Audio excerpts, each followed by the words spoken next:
APB, 3 heures de fermeture demain.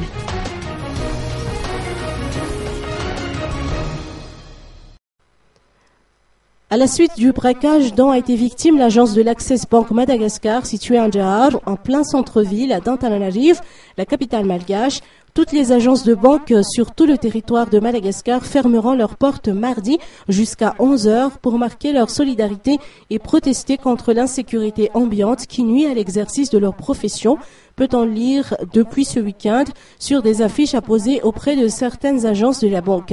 D'autres affiches soulignent juste que l'agence n'ouvrira qu'à 11 heures pour des raisons exceptionnelles. Ces 3 heures de fermeture témoignent de la solidarité des banques.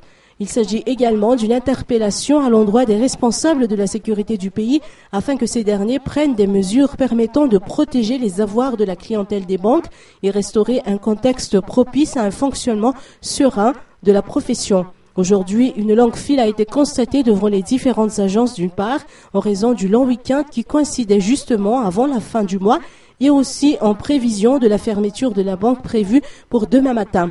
Jacques Dillet, directeur général de la BOA et actuellement président de l'association professionnelle des banques, nous apporte des précisions.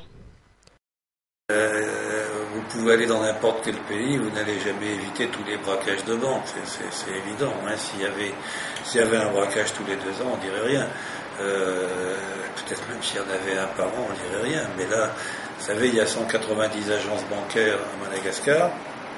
Je parle de banques, là, hein, c'est-à-dire, je n'inclus pas donc les institutions de microfinance. Hein. Access Bank étant une banque, qu'elle fasse aussi de la microfinance, c'est aussi une banque. Hein. Donc il y a 190 agences bancaires à Madagascar. Bon, 4 braquages en une seule année, qui n'est même pas fini d'ailleurs. Hein. C'est beaucoup, c'est vraiment beaucoup. Voilà, c'est le seul motif de notre arrêt de travail, évidemment. Vous le disiez vous-même, hein, on n'empêchera dans aucun pays des braquages de banque. Alors qu'est-ce qu'il faut faire ici ? Qu'est-ce qu'il faut faire ? Moi, j'en sais rien. Moi, je suis pas les autorités. Hein. Moi, je suis le président de l'APB. Il se trouve que les banques qui sont toutes membres de l'APB, c'est une loi, enfin, en tout cas, c'est un règlement, c'est une obligation, en tout cas. Les banques qui sont toutes membres de l'APB ont décidé de s'arrêter de travailler demain jusqu'à 11h. Voilà, moi mon rôle se limite à ça. Hein. Moi en tant que président APB, c'est-à-dire les banques ont un problème, c'est que jusqu'ici, heureusement, il n'y a pas eu de morts ou de blessés, mais c'est ça que nous craignons. Hein, c'est ce qui est écrit dans notre communiqué. C'est ça qui fait peur aux banques. Avoir un employé tué derrière son guichet, ou un client dans le hall, ou les deux à la fois, ou voilà. Statistiquement, il est impossible que les braquages continuent avec cette fréquence sans qu'il y ait un jour un vrai problème.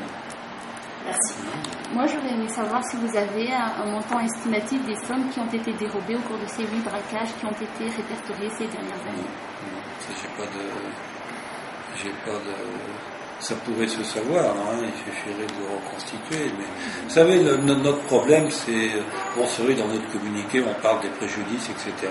C'est vrai, évidemment, hein, puisque les assurances ne remboursent pas tout.